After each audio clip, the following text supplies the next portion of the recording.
This is 7 National News, and in our top story, in his capacity as ruler of Dubai, the UAE Vice President and Prime Minister, His Highness Sheikh Mohammed bin Rashid Al Maktoum, issued Law No. 1 of 2016 on Dubai government financial regulation. The new law aims to improve the management of public capital and government budgets, in addition to further enhancing control of the government's revenues, expenses, and assets.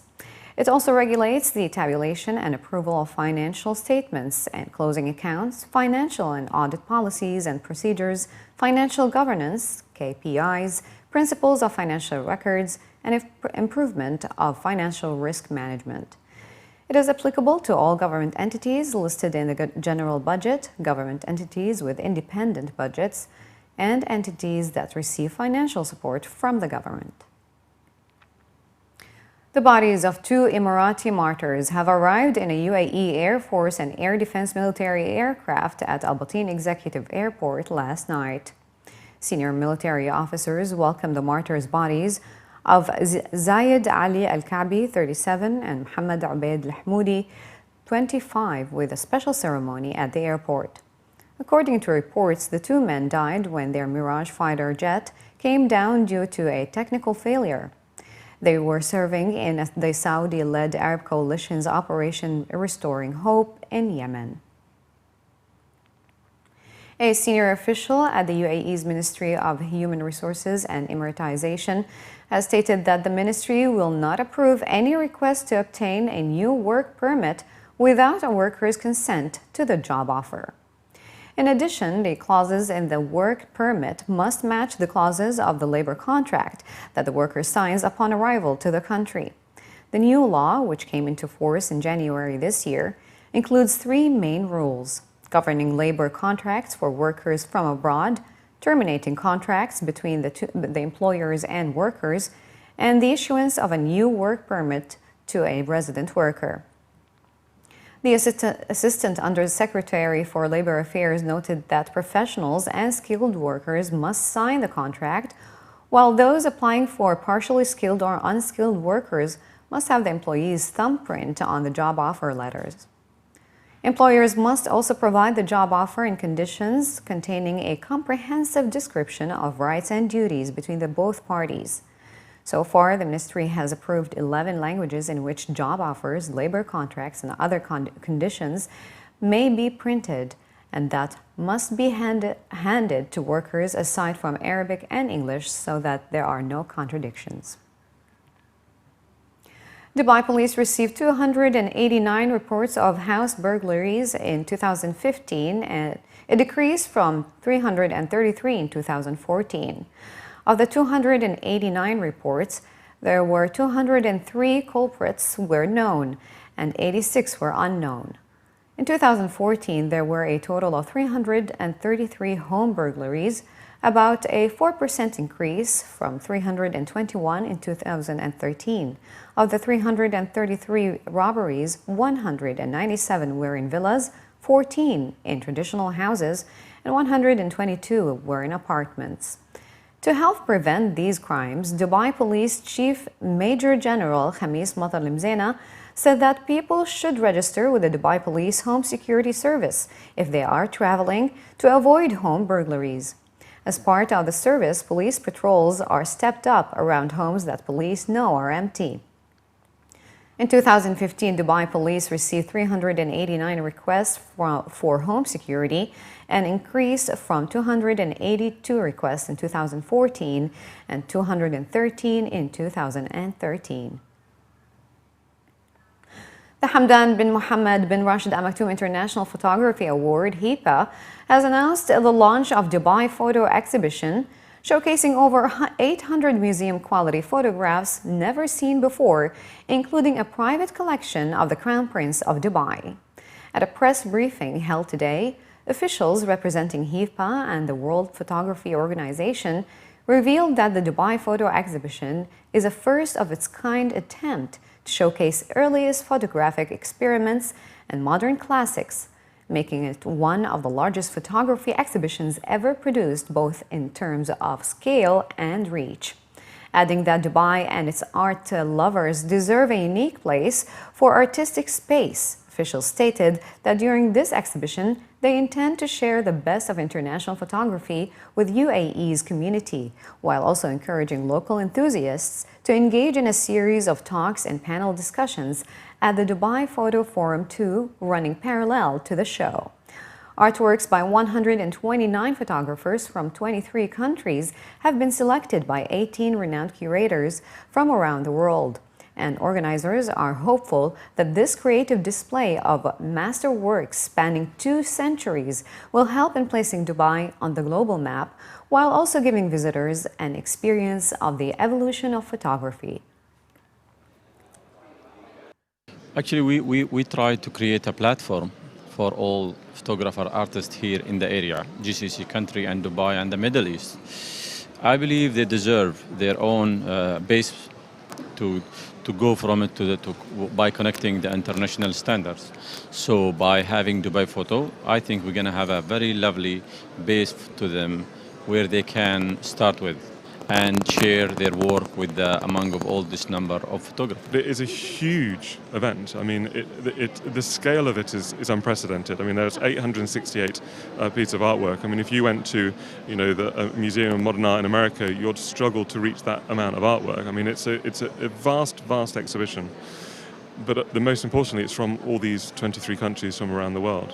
And putting that list of creators together and working with those creators to bring something which is utterly unique is wonderful for the medium of photography on a global scale. It puts the international attention onto photography. So from our perspective, that's what we're after. But also, it puts that attention onto Dubai as being that cultural hub and actually giving them something that they can own, which is the photography space. And I hope that the people here in Dubai really enjoy the exhibition. I hope they find the time to come and visit it. Photography is an incredible art form, and it's really valuable. And I hope that the Emirati people in particular really get something out of it.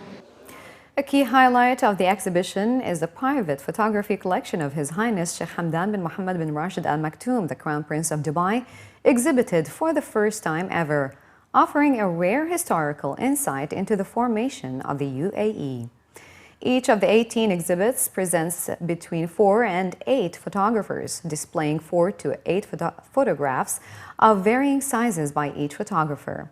The exhibition, which is free to enter, runs until the 19th of this month in a purpose-designed temporary museum at the Dubai Design District.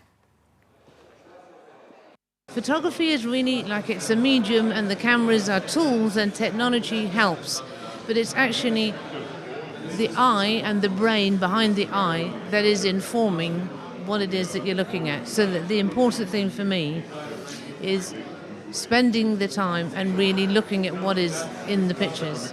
And nearly every single one of the exhibitions, and there's 18 to get through here, they're telling stories, and so take the time to actually go to the beginning of the story and go all the way through and get to the end. The work that we have exhibiting today is a conceptual artwork that comes from within the artist's concepts.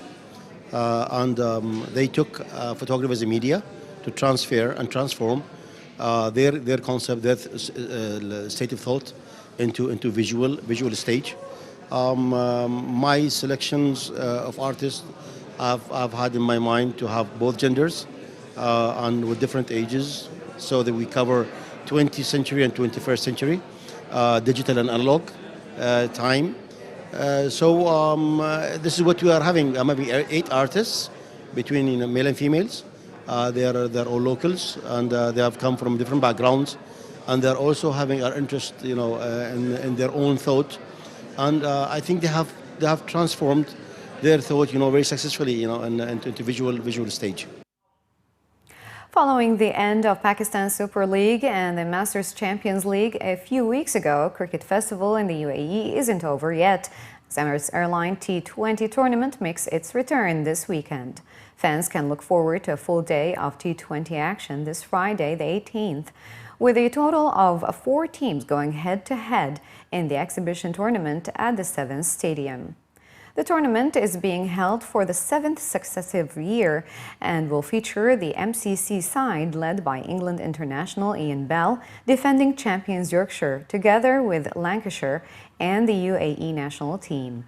At the press conference, the team captain and the organizers announced that their sides are all geared up for the tournament, which provides them both on-field and off-field entertainment throughout the one-day event. Making their return from the recently concluded Asia Cup, the UAE side will seek to improve on their batting display on home turf as they start the proceedings with the semi-final game against Lancashire at 11 a.m. According to the side's captain Ahmed Raza, they were disappointed to miss out on qualifying for the ongoing World Cup, though they remain focused on impressing their home crowd. Bit of a change, but the cricket remains cricket. We'll be looking to do well. People will be expecting us to do well now. After the Asia Cup, we did well. We played really well against the test-playing nations, and we're looking forward to this tournament. This is the first time we're playing in this tournament. We'll be looking to do well, hopefully reaching the final and then winning it. One bit which we really enjoyed in Bangladesh, we had fan followings, people walking on the roads. They were calling us by our names. The security was there. This is part of the thing which you really enjoy. We would love to have that in UAE as well, because we are the home team. We would love people to come down to support us, support the country side against the club sides. We would really love that. But at the same time, we want more locals to be involved in cricket. Things are working. There are development managers who are working on it. There are kids who are getting involved in cricket, which is very good for the future. Tickets to the tournament cost 35 dirhams for general entry, where fans can catch around 15 international players that will be taking part in the contest on Friday. Carrying plenty of fan support from Headingley, Yorkshire's skipper Alex Lees believes that the tournament provides them an ideal opportunity to create the right combination for the county season ahead.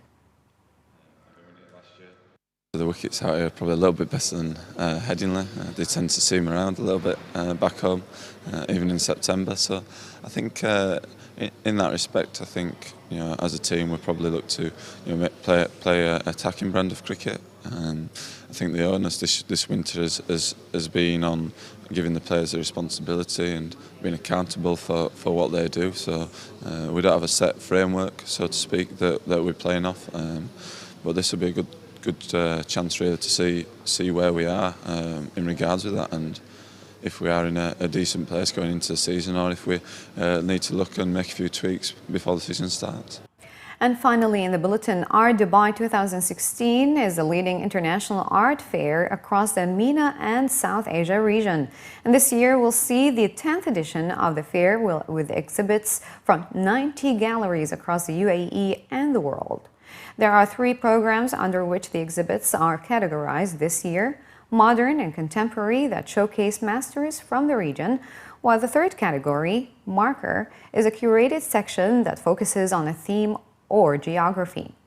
Art Dubai in the last 10 years has become the meeting point for artists and art enthusiasts across the region and the globe. The fair is hosted under the patronage of His Highness Sheikh Mohammed bin Rashid Al Maktoum, and in 2015 the event welcomed 25,500 UAE-based, regional and international guests. Located at Medina Jumeirah, Art Dubai this year is expected to exceed this number.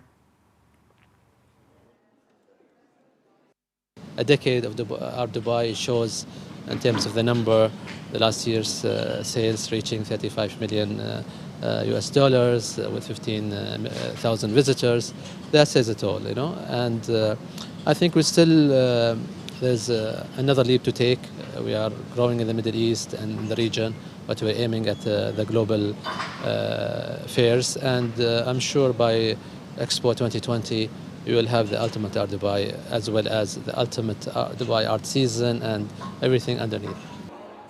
Meanwhile, more than 3,000 art and culture enthusiasts from around the city converged at the Gate Village of the Dubai International Financial Center for the biannual DIFC Art Nights event that hosted internationally renowned talent, unique art exhibitions, and interactive live installations. part of Dubai Art Season and a flagship celebration of DIFC's cultural calendar. Art Nights highlights the Emirates' growing creative landscape and reinforces the center's diverse community engagement efforts.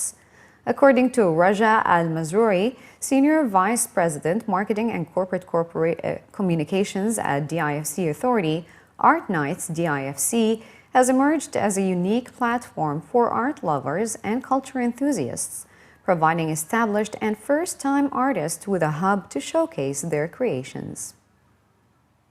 The Art Nights has progressed from the first time it was launched, and every year we have different activities to celebrate this Art Night, where all of our art galleries put on their new exhibitions, host the artists to speak about their work, and we support the exhibitions and the art galleries by having a few artistic activities that happen around the Gate Village, from live art performance to music, and showcasing art installations or paintings of different artists. I think this is a very unique proposition for Dubai because we celebrate art throughout the year. We have the Art Week. There's lots of art activities that happen in the city between Art Dubai and Dubai Art and Culture and DIFC Art Nights. There is so many to see and do in this season, and it also supports Dubai position in appreciating multiple cultures and appreciation of art.